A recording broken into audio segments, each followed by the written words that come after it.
ኢትዮጵያ የኤርትራን የሀገርነት ዕውቅና ልታነሳ መሆኗ ታውቋል። ጠቅላዩ በኤርትራ ላይ ከባድ የተባለውን ቀይ ካርድ መዘዋል። ይህ የመጫወቻ ካርድ ኢሳያስ አፈወርቂን ጨምሮ ግብረ አበሮቻቸውንም ከአስመራው አዲ ሃሎ ቤተ መንግሥት ጥርግርግ አድርጎ ሊያስወጣ የሚችል ትልቅ እርምጃ እንደሆነ እየታሰበ ነው። በተለይም ይህ ሁኔታ ሁለቱ አገራት አሁን ላይ ገብቶበት የሚገኙትን የባህር በር ይገባኛል ጥያቄን መሠረት አድርጎ የመጣውን ውዝግብ የበለጠ ጡዘት ውስጥ የሚያስገባው ሲሆን ከዚህም ባለፈ ሁለቱ አገራት በቀጥታ ወደ ጦርነት ሊገቡ የሚችሉበት ሁኔታ እየሰፋ ስለመምጣቱ ዘ ኢንዲፔንደንስ እና ዘ ኢንተለጀንስ እንዲሁም ዘ ታይምስ ኦፍ እስራኤል ሱዳን ትሪቢዩን ያሰራጯቸው መረጃዎች አመላክተዋል። በሌላ በኩል ሱዳን 5 ግዛቶቿ በጎርፍ መጥለቅለቃቸው ተሰምቷል። የሱዳኑ ጠቅላይ ሚኒስተር በተባበሩት መንግሥታት ድርጅት 80ኛ ጉባኤ ላይ ንግግር አድርገው ከተመለሱ በኋላ በመስከረም 21 ቀን 2018 ዓ.ም በሰጡት አስተያየት በኢትዮጵያና በግብፅ መካከል ያለው ውዝግብ አሁንም እንደቀጠለ በማሳየት በተለይም የታላቁ የኢትዮጵያ ሕዳሴ ግድብን በሚመለከት ሱዳን ከኢትዮጵያና ከግብፅ ጋር የተፈራረመቻቸውን ስምምነቶች ዳግም ለመከለስ እንገደዳለን ሲሉ ስምምነቶቹ ሊከለሱ እንደሚችሉ አስታውቀዋል። ይህም ሁኔታ ሱዳንና ግብፅን እያፋጠጠ ስለመሆኑ ተነግሯል። ሰላም ጤና ይስጥልን ውድ አድማጭ ተመልካቾቻችን እንደምን ሰንብታችኋል? ይህ ገበያ ሚዲያ ነው። ፕሮግራማችን ከገበያ ሚዲያ ዘውትር በዚህ ሰዓት ወደ እናንተ የሚደርሰው የገበያ ሚዲያ ልዩ ጥንቅር ፕሮግራማችን ነው። በዛሬው የገበያ ሚዲያ ልዩ ጥንቅር ፕሮግራም ኢትዮጵያ የኤርትራን የሀገርነት መብት ልታነሳ እንደሆነ አስታውቃለች። በተለይም ጠቅላይ ሚኒስትር ዶክተር አብይ አህመድ ከጀነራሎቻቸው ጋር በቅርቡ ባደረጉት የጋራ ውይይት የኢትዮጵያ የመጀመሪያው ዋና የተባለውን ታላቁን እርምጃ ለመውሰድ በዝግጅት ላይ መሆናቸው ተሰምቷል። ይህ ሁኔታ በአዲ ሃሎ ቤተ መንግሥት ላሉት ኢሳያስ አፈወርቂና ጀሌዎቻቸው ከባድ ስጋትን የፈጠረ ጉዳይም ሆኗል። ይህ ትኩሳት ወዴት ያመራል? በዝርዝር እንመለከተዋለን። እንደዚሁም 5 የሚሆኑ የሱዳን ግዛቶች በጎርፍ ስለመጥለቅለቃቸው ተሰምቷል። ይህንን ተከትሎ ግብፅ በሱዳን የተከሰተው የጎርፍ አደጋ ከታላቁ የኢትዮጵያ ሕዳሴ ግድብ ጋር የሚያያዝ ነው ስትል በቀጥታ ወቀሳዋን ቀጥላለች። እንደዚሁም የሱዳን አንድ የአካባቢ ሳይንስና በተለይም የግብርና ባለሙያ በሰጡት አስተያየት በሱዳን የተከሰተው የጎርፍ አደጋ ከኢሊኖ እንቅስቃሴ ጋር የተያያዘና የዓለም አቀፍ የአየር ንብረት ለውጥን መሠረት አድርጎ የመጣ እንጂ ከታላቁ የኢትዮጵያ ሕዳሴ ግድብ ጋር የሚያያዝ አይደለም ሲሉ በግብፅ በኩል የተሰጠውን ሐሳብ አስተያየት አጣጥለዋል። እንደዚሁም የኢትዮጵያ መንግሥትም በጉዳዩ ላይ አስተያየት ሰጥቷል። ይህንንም በጋራ በማካተት የምናቀርብላችሁ ይሆናል። አብራችሁን እንድትቆዩ በመጋበዝ በቆይታችሁ እንደምታተርፉ እያመንን ለቻናሉ አዲስ የሆናችሁ ቻናሉን ሰብስክራይብ፣ ፕሮግራማችንን ደግሞ ላይክ እና ሼር በማድረግ የተለየ ሐሳብ አስተያየት ብሎም የሚታከል አዲስ ሐሳብ ካላችሁም በሐሳብ መስጫ ሳጥኑ ላይ እንድታጋሩን በመጋበዝ በቀጥታ ወደ ዕለቱ ልዩ ጥንቅር ፕሮግራማችን አመራን። ስራዎትን በተሻለ ጥራትና ቅልጥፍና ከቤትዎ ሆነው የሚያከናውኑበት ማሽን ያስፈልጎታል? ለፍላጎትዎ ኤሌጋንት ማሽነሪ ያለለው በአነስተኛ ገንዘብ ጀምረው ውጤታማ የሚሆኑበት ማሽኖች እኛ ጋር ያገኛሉ። የደረቅና ፈሳሽ ሳሙና ማምረቻ ማሽን፣ የለውዝ ቅቤ ማምረቻ ማሽን፣ የጨውና ቅመማ ቅመም መፍጫ ማሽን፣ የመኖ ማቀነባበሪያ ማሽን፣ የፕላስቲክ መፍጫና መጨፍለቂያ ማሽን፣ የቡና ማሽን፣ የልብስ ማጠቢያ ማሽን፣ የሻማና የጧፍ ማምረቻ ማሽን፣ የሽንኩርት መፍጫና ገብስ መፈተጊያ ማሽንን ጨምሮ ዘመናዊ የአረቄ ማውጫ ማሽኖችን በተመጣጣኝ ዋጋ አቅርበንልዎታል። ምርቶቻችንን ከሙሉ ዋስትናና የአመራረት ስልጠና እንዲሁም የጥሬ ዕቃ አቅርቦት ጋር ያገኛሉ። አድራሻችን አዲስ አበባ የሳሪስ ውሃና ማርያም ኪዳነ ምሕረት ጸበል ብርሃን ባንክ ፊት ለፊት ያገኙናል። ለበለጠ መረጃ በ0923 23 23 84 አሊያም በ0922 45 35 71 ላይ ይደውሉልን። ኤሌጋንት ማሽነሪ ለርሶ። ኢትዮጵያ የኤርትራን የሀገርነት ዕውቅና ልትሽር መሆኗ ተገልጿል። ጠቅላይ ሚኒስትር ዶክተር አብይ አህመድ እስካሁን በኢትዮጵያና በኤርትራ መካከል የተፈጠረውን ውጥረት ተከትሎ ተወሰዱ ከተባሉ እርምጃዎች እጅጉን የላቀውንና ከባድ የተባለውን እርምጃ በኤርትራ ላይ ለመውሰድ ቀዩን ካርድ ስለመምዘዛቸው ተሰምቷል። ጥብቅ የተባሉ የደህንነት መረጃዎች እንደሚያመላክቱት ጠቅላይ ሚኒስትር ዶክተር አብይ አህመድ ከራሺያ መልስ ወደ ሶማሌ ክልል ከመሄዳቸው አስቀድሞ ከጀነራሎቻቸው ጋር በዝግ ስብሰባ ስለመምከራቸው ተሰምቷል። በስብሰባውም ዋና አጀንዳ የነበረው የኤርትራን የሀገርነት ዕውቅናን መንቀጥ የሚለው ጉዳይ በዋናነት ስለመነሳቱም ተገልጿል። ይህንን ስብሰባም ተከትሎ ጠቅላይ ሚኒስትር ዶክተር አብይ አህመድ እስካሁን ላለፉት 6 ወራት ሲንከባለል የመጣውን የኤርትራን ዓለም አቀፍ ዕውቅናን የመንቀጥ ወይም የሀገርነት ዕውቅናን የመሻር አጀንዳን በይፋ ስለማጽደቃቸው መረጃዎች አመላክተዋል። ይሁንና ግን ከኢትዮጵያ መንግሥት በቀጥታ ኤርትራ አገር አይደለችም የሚለው ጉዳይ እስካሁን በይፋ መግለጫ አልተሰጠበትም። ይህም በሁለቱ አገራት መካከል እስካሁን ተፈጥሮ ያለውን የባህር በር ይገባኛል የሚለውን የኢትዮጵያን የባህር በር የማግኘት ጥያቄን ተከትሎ የተፈጠረው ውዝግብ እጅጉን ሊጦዝ እንደሚችል ይጠበቃል። ሁለቱ አገራት አሁን ላይ ወደ ጦርነት ለመግባት በቀጥታ ፊት ለፊት ተገጣጥመው ያሉበት ሁኔታ እንዳለ እየተገለጸ ሲሆን በተለይም ሁለቱም ሀገራት አለን የሚሉትን የጦር መሳሪያ ዝግጅት እያደረጉ ነው የሚለው የዘ ኢንተለጀንስ ዘገባ አሁን ላይ ሁለቱ ሀገራት በምን ሁኔታ እንዳሉ ከማሳየትም በላይ ጦርነቱ አይቀሬ እንደሆነ እያመላከተ ይገኛል። ጥብቅ የደህንነት መረጃዎች አሁንም እንደሚያመላክቱት ኤርትራ የሀገርነት ዕውቅናዋን ልትነጠቅ የምትችልበት ሁኔታ እንዳለ በገሃድ አመላክቷል። የሀገርነት ዕውቅና በጣም ከባድና ወሳኙ የመጫወቻ ካርድ ሆኖ በመጣበት በኢትዮ ኤርትራ የባህር በር ይገባኛል ውዝግብ ጥያቄ አሁን ኤርትራ አጣብቂኝ ውስጥ ገብታለች።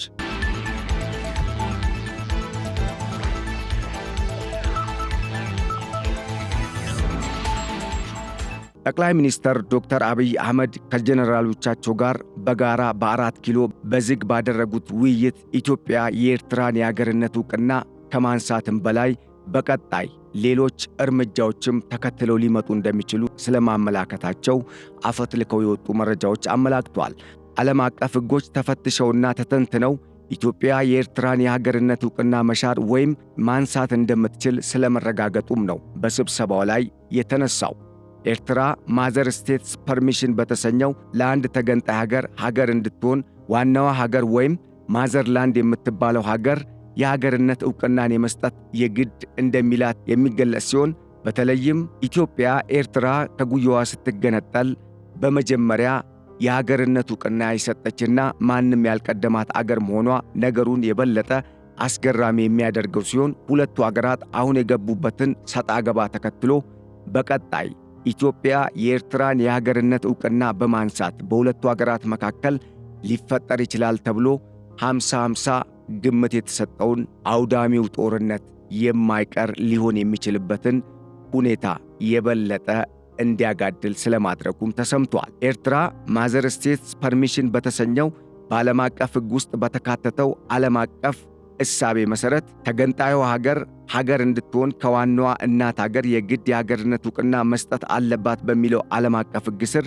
ኢትዮጵያ የኤርትራን የሀገርነት ዕውቅና የመሰረዝ አሊያም የመንጠቅና የመሻር መብት እንዳላትም በጥናት ስለመረጋገጡ ተመላክቷል። እንደ አውሮፓውያን አቆጣጠር በ1993 ለኤርትራ የኢትዮጵያ የወቅቱ የሽግግር መንግሥት የሰጣትን የሀገርነት ዕውቅና በዚህ ሕግ መሠረት መሰረዝ እንደምትችል ኢትዮጵያ አረጋግጣለች ተብሏል። አጀንዳው ለወራት ሲንከባለል መቆየቱ የተነገረ ሲሆን የመከላከያ ሚኒስትሯ ኢንጂነር አይሻ የኤርትራን ሀገርነት በሚሽር መልኩ ከሰሞኑ ያደረጉት ንግግርና የሰጡት አስተያየት ነገሩን የበለጠ እንዲጦስ ስለማድረጉ የተገለጸ ሲሆን በሁለቱ ሀገራት መካከል አሁን ላይ ተፈጥሮ የሚገኘውን የሁለቱን ሀገራት የባህር በር ይገባኛልና የቀይ ባህር ቀጠናን መሠረት ያደረገው ውዝግብ የበለጠ እየተካረረ ስለመምጣቱም ይህው መረጃ አመላክቷል።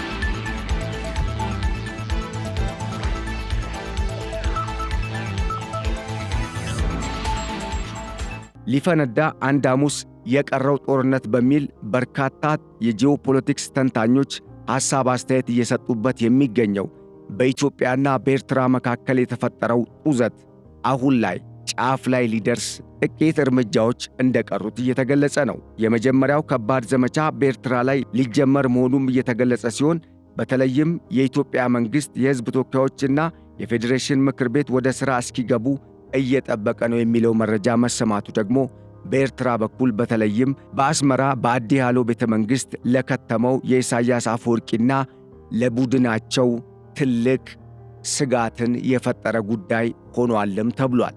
በተለይም ከትላንት በስቲያ የወጡ መረጃዎች እንደሚያመላክቱት ኢሳያስ አፈወርቂ ኢትዮጵያ በደብረ ጽዮን ቡድን ላይ የኃይል እርምጃ ትወስዳለች የተባለውን መረጃ ተከትሎ ደብረ ጽዮን ከተነካማ ጀቶቻችን ወደ አዲስ አበባ ያመራሉ፣ በዛም ፍንዳታን ያደርጋሉ ማለታቸው ነገሩን የበለጠ እያካረረው ስለመምጣቱም ተገልጿል።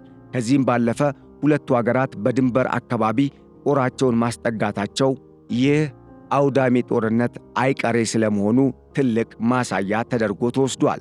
ጦርነቱን ለማስጀመር ማሰቧን ያስታወቀችው ኤርትራ በተለይም የኢሳያስ አፈወርቂ የሰሞነኛው ግብፅና ሱዳንን በግድቡ ዙሪያ ያፋጠጠውን ንግግር አስከትለው የሰጡት ዛቻ መሰል አስተያየት በኢትዮጵያና በኤርትራ መካከል እስካሁን እየተንከባለለ የመጣው የባህር በር ይገባኛል የአሰብ ወደብንም መሠረት ያደረገው ጥያቄ ዑዘቱ በቀጥታ ወደ ጦርነት ሊያመራ የሚችልበት ዕድል አሁን ላይ ግልጽ እየሆነ ስለመምጣቱ የተለያዩ የሚዲያ አውታሮች ያሰራጯቸው ዘገባዎች እያመላከቱ ነው። ይህ የኤርትራን ሀገርነት የሚሽር እንቅስቃሴ መጀመርን ተከትሎም የኤርትራው ፕሬዝዳንት ኢሳያስ አፈወርቂ ህወሓትን አስታከው ጦርነቱን ለመጀመርና የመጀመሪያውን ጥይት ለመተኮስ ለ4 ኪሎ የይዋጣልን መልእክት ስለመላካቸውም ተሰምቷል። ይሁንና ግን ኤርትራ በበርካታ ሁኔታዎች ከጦርነቱ ልትገለል አሊያም ደግሞ ጦርነቱን በእጅ አዙር ለማድረግ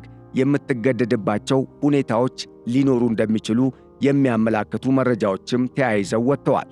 በተለይም ኤርትራ ያላት የሰው ኃይልና በአብዛኛው የኤርትራ ጦር የተገነባው በአዛውንቶችና በሽማግሌዎች መሆኑ ጦርነቱን በቀጥታ ላለማድረግ አንዱ ምክንያት ሊሆን እንደሚችል እየተገለጸ ነው። በሌላ በኩል አብዛኛው የኤርትራ ወጣት ኃይል በስደት የሚገኝ መሆኑ አገሪቱ ምን ያህል ለዜጎቿ የከፋ ሥርዓት ውስጥ እንዳለች የሚያመላክት ከመሆኑ ጋር ተያይዞ አብዛኞቹ የኤርትራ ዜጎች ወደ ጦርነት ለመሄድ ፈቃደኛ ያለመሆናቸው ጉዳይ ሌላኛው ጦርነቱን በቀጥታ ላለማድረግ የኢሳያስ አፈወርቂ መንግሥት ሊገደድ የሚችልበት ሁኔታ እንደሆነም ይጠቀሳል።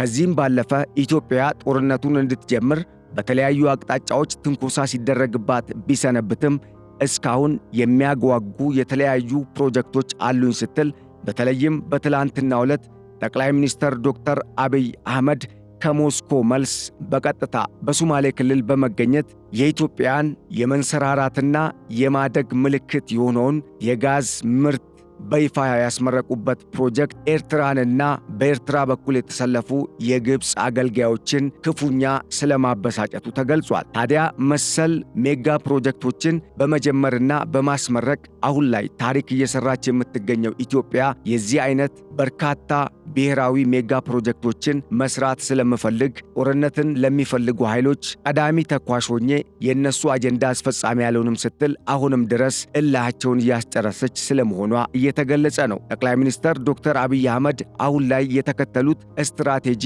ቀጠናውን በተለይም በኤርትራና በግብፅ ጎን ተሰልፈው ኢትዮጵያን ለመውጋት እያሰፈሰፉ የሚገኙ የውስጥና የውጭ ኃይሎችንም ክፉኛ እያወዛገበ ስለመሆኑም እየተገለጸ ነው። ምክንያቱም ኢትዮጵያን ለመውጋት እነኚህ ኃይሎች አሁን ላይ ኢትዮጵያ በተለያየ አቅጣጫ የምትተነኮስ ከሆነ ጦርነቱን ሳትወድ በግድ ትቀላቀላለች የሚል እሳቤን ይዘው የተነሱ ከመሆናቸው ጋር ተያይዞ እስካሁን የተለያዩ ጥረቶችን ሲያደርጉ ቢሰነብቱም አሁንም ድረስ ኢትዮጵያ ጦርነትን አማራጭ አላደርግም፣ ከማንኛውም ኃይል ለሚመጣብን ትንኮሳ አጸፋዊ ምላሻችን የከበደ ይሆናል። ይሁንና ግን ጦርነቱን እነሱ ይጀምሩ እንጂ እኛ አንጀምርም የሚለው የጠቅላይ ሚኒስትር ዶክተር አብይ አህመድ አቋም እየቀጠለ መሆኑ በተለይም ሀገራቱ ምንም ሳይሰሩ ኢትዮጵያ ጀምራ የምታስጨርሳቸውን ብሔራዊ ሜጋ ፕሮጀክቶች እያዩ እንዲቃጠሉና እንዲናደዱ እንዳደረጋቸው መረጃዎች እያመላከቱ ነው። ከሰሞኑ ፊልድ ማርሻል ብርሃኑ ጁላ የባህር በሩን ለመያዝ ጦሩ በተጠንቀቅ እንዲቆም ትዕዛዝ በሰጡ በቀናት ልዩነት ጠቅላይ ሚኒስትር ዶክተር አብይ አህመድ የወደቡ ጉዳይ አይቀሬ ነው ሲሉ የሰጡት አስተያየት በነገሩ ላይ ኤርትራ የበለጠ እንድትበሳጭ እንዳደረጋትም ተጠቁሟል።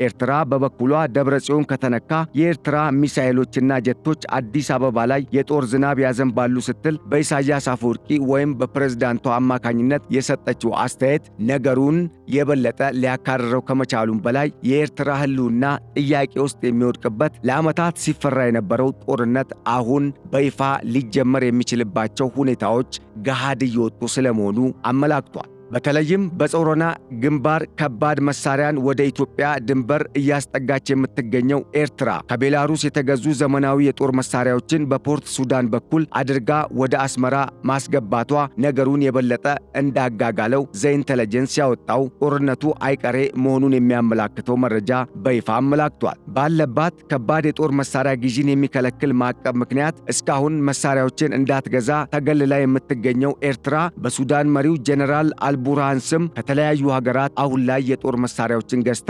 ስለመታጠቋም ይህ የዘኢንተለጀንስ ድብቅ የደህንነት መረጃ ይጠቁማል። ግዢው በሱዳን ብሔራዊ ጦር ስም የተፈጸመ ሲሆን ፈጥኖ ደራሹ ወይም RSF የተሰኘው የፈጥኖ ደራሹ ኃይል በፖርት ሱዳን ላይ ከዚህ ቀደም በወሰደው ተደጋጋሚ የድሮን ጥቃት መሳሪያዎቹ በሱዳን ወታደራዊ አንቶኖቮች ተጭነው ወደ አስመራና ምጽዋ ወደብ ስለመዘዋወራቸው መረጃዎች ጠቁመዋል። ኢትዮጵያ በበኩሏ ከማንኛውም ወገን ለሚሰነዘርባት ትንኮሳ ተመጣጣኝና ከባድ የሆነ አጸፋዊ ምላሽን ለመስጠት በተጠንቀቅ ላይ ስለመሆኗ የተገለጸ ሲሆን በርካታ ቁጥር ያላቸው መካናይዝድ መሳሪያዎችን ወደ ኤርትራ ድንበር ስለማስጠጋቷም መረጃዎች ይጠቁማሉ።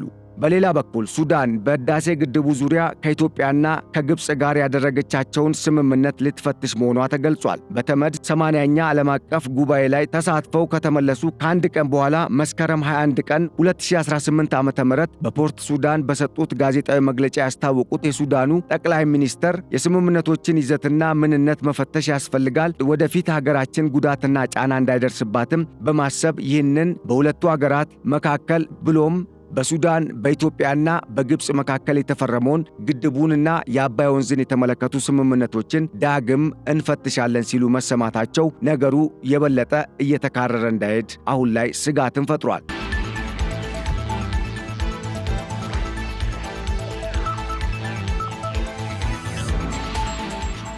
የስምምነቶቹ መከለስ ከሁለቱም ሀገራት ጋር በቀጣይ ሊኖር የሚችለውን መልካም ግንኙነት መሰረት ስለሚሆንም እንደሆነ እየተገለጸ ሲሆን በቀይ ባህር ሀብቶችና የኢንቨስትመንት ዕድሎችን በተመለከተ አሁን ላይ በርካታ ስራን እየሰራው ነው ለምትለው ሱዳን የእነኚህ ስምምነቶች መከለስ ሁነኛ ጠቀሜታ እንደሚኖረውም የሱዳን መንግስት አስታውቋል። አልቡርሃን የሚመሩት በፖርት ሱዳን የከተመው መንግስት በቀይ ባህር ሀብቶችና የኢንቨስትመንት ዕድሎችን በተመለከተ ውይይቶችን ከሳውዲ አረቢያ መንግስት ልዑክ ቡድኖች ጋር ያደረገ ሲሆን ባደረገውም ውይይት $100 ቢሊዮን የጋራ የኢንቨስትመንት ዕቅድ ለሳውዲ አረቢያ መንግስት ስለማቅረቡም ተሰምቷል። ጠቅላይ ሚኒስትሩ 100 የሽርክና ፕሮጀክቶችን ስለማቅረባቸው የዘገበው የሱዳን ትሪቢዩን ዘገባ በሁለቱ ሀገራት እስካሁን ተጀምረው ያልተቋጩ በርካታ የኢንቨስትመንት ፕሮግራሞችና ፕሮጀክቶችንም ጭምር ወደ ሥራ ለማስገባት ያቀደ ስምምነት ሊፈጸም የሚችልበት ሁኔታን ያማከለ ስለመሆኑም ተገልጿል። በተያያዘ ዜና በትላንትናው ዕለት በሱዳን ዋና ከተማ ካርቱም አካባቢ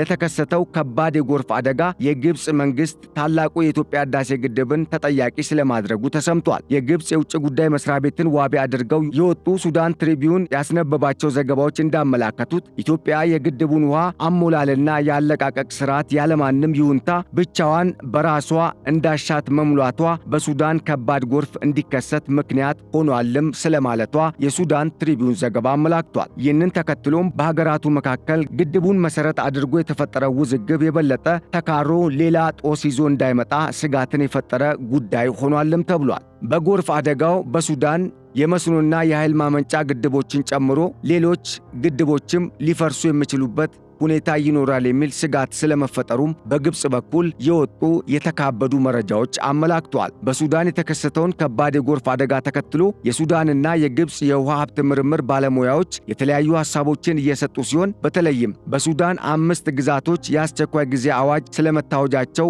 የተነገረው መረጃ ነገሩን የበለጠ ስጋት ላይ የሚጥል ስለመሆኑም ተገልጿል። በሱዳን የግብርናና መስኖ ሚኒስቴር ስር የሚገኘው የአባይ ውሃ አስተዳደር በሀገሪቱ በአባይ ተፋሰስ ስር በሚገኙ ግዛቶች የሚኖሩ ዜጎች ሕይወታቸውንና ንብረታቸውን እንዲያተርፉ ማሳሰቢያ ስለመስጠቱም ተገልጿል።